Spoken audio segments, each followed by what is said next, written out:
I'm Allan, and this is how to take the brass away from our crimped fitting.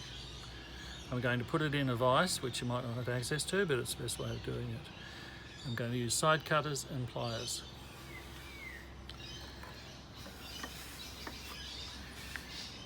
The purpose of this is if you need to repair your hose, you can recover your snap fitting and you don't need to get a new one.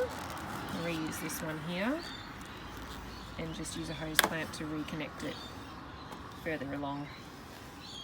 So it's a pretty good concept for repair on the fly, and it's necessary because if you did want to try and get another brass fitting, you may find the local hardware store only has a 12mm tail, yet our brass fittings have a 19mm tail due to the nature of the flat hose.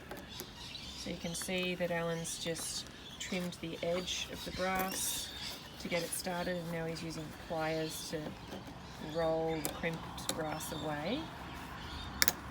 Just to tear it off, because once it's loose, we'll be able to cut all the pieces out.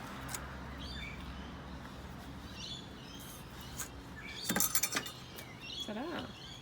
To put it back together, cut off the section of hose that had the holes or damage in it so that you've got a fresh end. This is the piece of rubber that we recovered last time, and we've put a 14 to 27mm hose clamp onto it, and now we're going to insert that piece of hose inside. If you give it a fold first, it can be a good way of getting it in because it could otherwise be a bit tight. And push it through past the rubber end so that you've got some purchase on it. Once it's through, you can then flatten it back out again. So you've got to get that round shape there, and then slide it back into the rubber so that it's flush with the end of the rubber, or a little bit underneath it. And that's just doing that nice and slowly so that it doesn't go too far. There we go. Now you've just got to wriggle that back onto the brass fitting. Give yourself at least 5mm of gap because the snap fitting's got to slide up and down. That bit there, yeah, see, you just got to have enough room there.